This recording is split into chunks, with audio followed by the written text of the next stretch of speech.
Welcome to Spiritual Awakening Radio. My name is James Bean. This is a Sant Mat Satsang podcast edition of Spiritual Awakening Radio. Today my focus is spiritual paths. Spiritual paths, like people, have a limited lifespan and eventually pass on. Today, a reflection on the impermanence of spiritual movements in a world of illusion, in a world of forgetfulness, in a world of changes, samsara. There is no permanent university of mysticism on planet Earth, if you notice, and it's always been this way. There is no mystery school, for instance, run by the successors of Pythagoras, located somewhere in Greece or Italy. There are no Valentinian Gnostics living in an intentional community or monastery near Nag Hammadi, Egypt. There are no Essenes living somewhere still along the shores of the Dead Sea in Israel. No golden temples of Satgurus, no satsang gatherings founded millennia ago that are still with us now, operating at the same locations. In other words, spiritual paths, like people, have a limited lifespan and eventually pass on. And all of the organizations associated with mystic paths at present, rest assured, will meet the same fate as all those of past generations, dying off and being replaced with new vibrant gatherings in new locations, new budding branches of the mystical tree of life, the living mystic tree of life, to replace the older branches as they fall away. Same as it ever was, same as it's always been. The death of the old and the falls and winters gone by, and the blossoming of the new in seasons to come.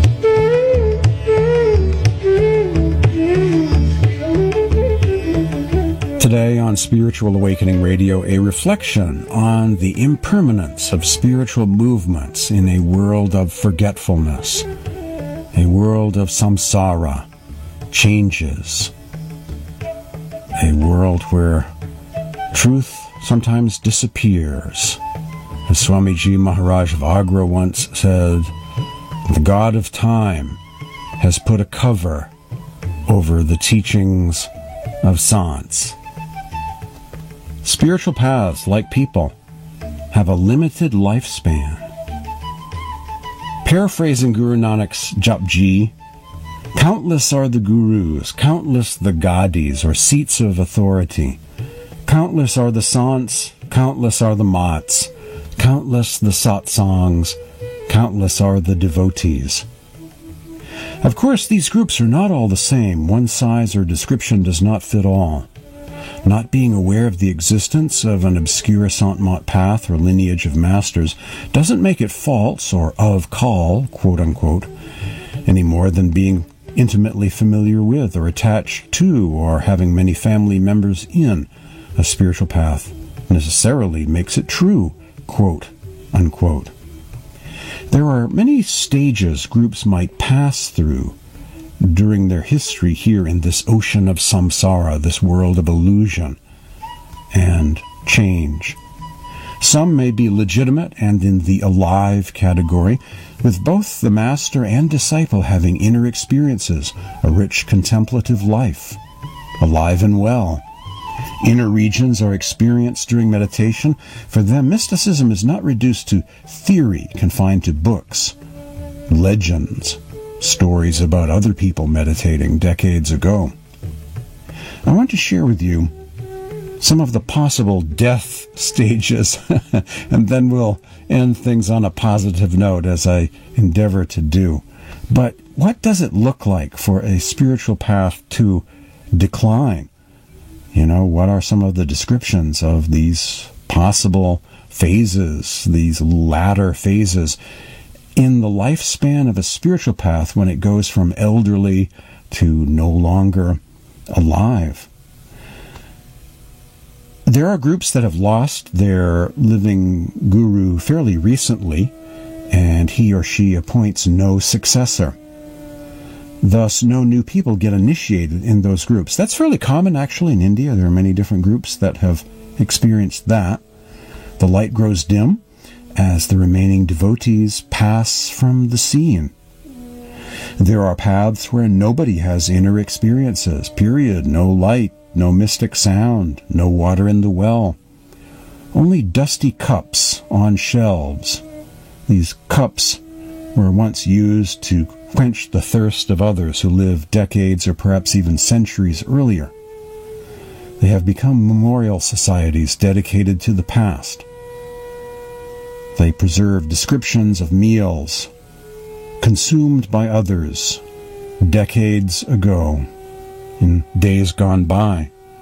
But those meals consumed by others long ago will not satisfy our hunger now, in this generation, at this time. As it says in the Spiritual Seeker's Guide, so long as you do not experience the withdrawal of spirit within you during meditation, the spiritual path is a myth for you. To attain this experience, you have to perform the spiritual practices with full zest and fervor every day as prescribed by a living master. The Spiritual Seeker's Guide is a document I compiled and uploaded to the Internet Archive, making it into an ebook at archive.org. There is the falling into the mouth of Kal phase, where some become doubters and cynics, thinking it's impossible for anyone to experience anything within, and gleefully cast doubt on the accounts of others who have, perhaps even coming to doubt the existence of their own soul, referring to it cynically as a hypothesized higher self, unquote. Something unreal in their world as they find themselves living in it. A few larger organizations may be on their way to becoming a new world religion. This has happened before. Sometimes a Sant movement becomes a world religion. This is the institutionalization or zombification phase. I love that word, zombification. This is the institutionalization or zombification phase, if you will, where an organization no longer has a living master, no longer has a Sant Satguru, but doesn't die. Instead, living on, seemingly forever, in a new form, under new management. Lesser teachers who are not mystics, perhaps even opposed to mysticism, without inner progress or attainment. Perhaps a leadership structure such as a hierarchy of bishops of some sort. These organizations might gradually become new world religions, administered by a house of justice, a group of archons, a council of some sort. These look to past teachers or holy books for inspiration and have lots of buildings or temples and holy relics. They may also be against inner light and sound meditation practice anymore. And this can be an issue with some of the older panths in India. In Sant Mat, the old school approach is having two initiations, the first into light and the second initiation into sound. The old school approach is having two initiations. The first is into the practice of the manas jap, the simran, the repetition of sacred names, visualizing the form of a master, also called manas dhyan, and the yoga of inner seeing, inner light meditation. And these organizations typically are fairly small, and so when someone is established in the experience of seeing inner light, it's pretty routine for them to go on over to the ashram and apply for the second initiation. Once they are established in the light, in their experience of meditation, they are ready to proceed on to the inner sound meditation, to learn that. To learn Surat Shabad Yoga, the yoga of inner sound. But if over time people are no longer getting competent guidance about meditation practices from qualified living masters, and these are no longer adhering to basic principles such as group meditation, and with nobody sitting at the feet of a master or disciples in meditation, there's a breakdown in spiritual transmission in the Sangat. When people occasionally meditate together, they are helping each other greatly on subtle levels. Where 2 or 3 are gathered in my name, there I am in their midst, as the verse says.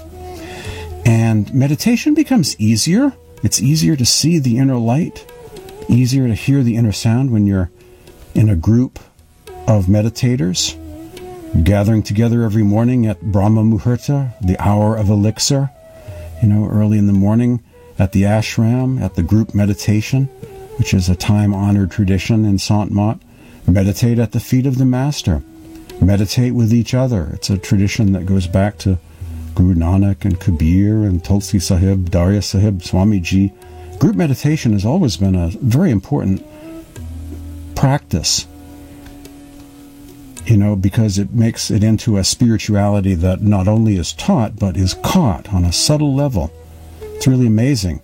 Meditating with others who practice inner light and sound meditation makes it easier for new people to see something more quickly. They get a boost. A subtle spiritual charge comes through. Absent this time-honored practice of group meditation, or meditating at the feet of the Master, intellectual information may be getting shared, may be getting communicated, but not necessarily the experience. With few, if anyone, getting to the inner experience of light, if they are not established in the inner light, they can't move on to the second initiation into the inner sound. If nobody is seeing the inner light, then soon enough, nobody will be hearing the sound either. The sound meditation will eventually even be forgotten about in a panth or sect. I've discovered that in my own research of history, that at some stage, you ask a group, do you practice Surat Shabd Yoga? And they will say, no, what's that? We don't do sound in our group. The light will go out soon enough as well. Sant Darya Sahib of Bahar has said, and this is a quote I've shared before, it's such an amazing passage about the process of losing the truth. How we can forget, how spiritual paths can gradually lose their spiritual charge and change over the decades. Sant Darya Sahib, on being asked how long this order would continue, Darya Sahib replied that as long as the practice of the sound current remained central to the discipline, and the order kept pure, free from external rites and formalism, the line would continue. When the practice of the sound current is mingled with outer appearances and external rituals, the sound current, the Shabd, will part company. Then the power transmitted by me, said Darya, will leave and the souls will go into the mouth of Kal. At that stage, he would come to this world and start a line of the sound current once again. This is how he said he had been coming for eons, unquote. Sant Darya Sahib of Bahar, who is viewed as a reincarnation of Guru Kabir, a founder guru that keeps coming to the physical plane during each yuga or vast epoch of time to establish the line of masters, to establish the mystical path. And so here he is saying that, when a group enters into the stage of Hinduization, when they are eaten by the culture and the religion and the tradition and the rites and the rituals, and the mystical light and sound fade away, that's it, and he's coming back again. He incarnates to reboot the spiritual path, the path of the masters, during this Kali Yuga age. And many believe that Sant Darya Sahib was the reincarnation of Kabir, who came back again to reestablish the path of the masters for this part of the Kali Yuga, this current epoch of time. He had been coming for eons, it says. Another possible phase is the cultic phase. Cult is a 4-letter word. Sometimes you have unethical, untethered teachers making the headlines, manipulating people, adhering to a kind of group mentality and cultic approach.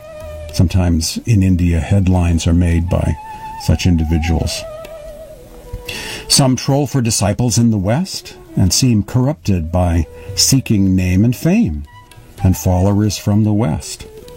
You know, the Rolling Stones might drop by, or the Beatles or something, and all of a sudden a group is utterly blown away by that experience of name and fame and headlines and large crowds of people. They kind of lose their center, their soul, their spiritual roots, and become more New Age or astral with each passing day, trolling for disciples and headlines in the West. And as the ranks swell with a growing New Age population, we may ask, who is converting whom? There are sadhus with some degree of attainment that have helped souls that have crossed their path. Nothing wrong with that. With such a long list of newer and older paths will be found sant panths, representing or reflecting many different states of consciousness and stages of development, vibrancy or decline, crisis and renewal.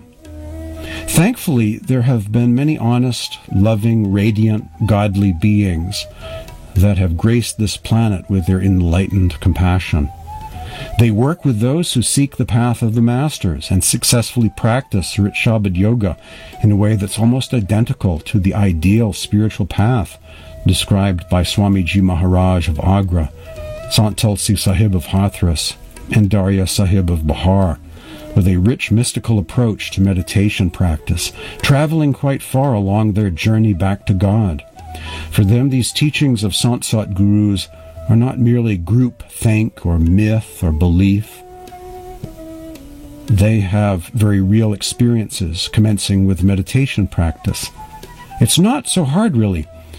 The divine light and sound are, after all, within everyone. With the proper guidance, quality instruction, advanced wisdom, positive influence or satsang life, and correct meditation practice, those meant to find the path during this life will see, will hear, will make progress during meditation and explore the inner regions, the kingdom of the heavens within. This is the Ode to the Sant Sat Guru.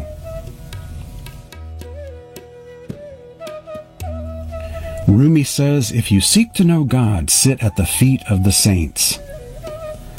An ode to the Sant Sat Guru, in praise of the Sant soul of love who has reached the spiritual realm above and merged in God.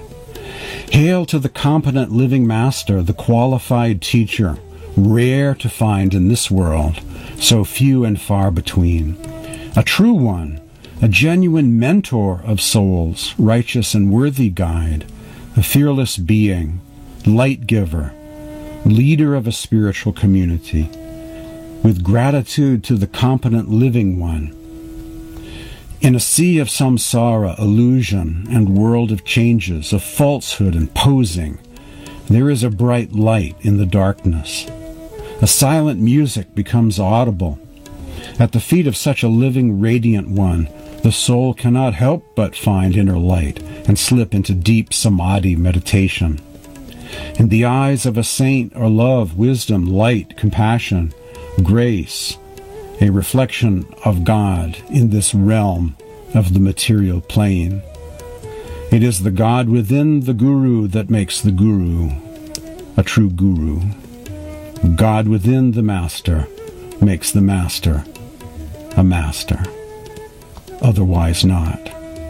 The Master power connects the soul with the Supreme Lord of Love. Guru Purnima. Ode to the Sant Sat Guru.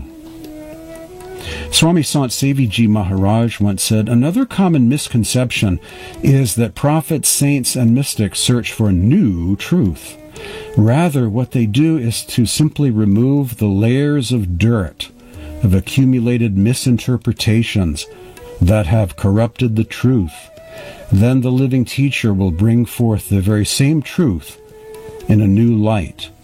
The original truth must repeatedly be presented to suit the current age. Swami Sant Sevi Ji Maharaj.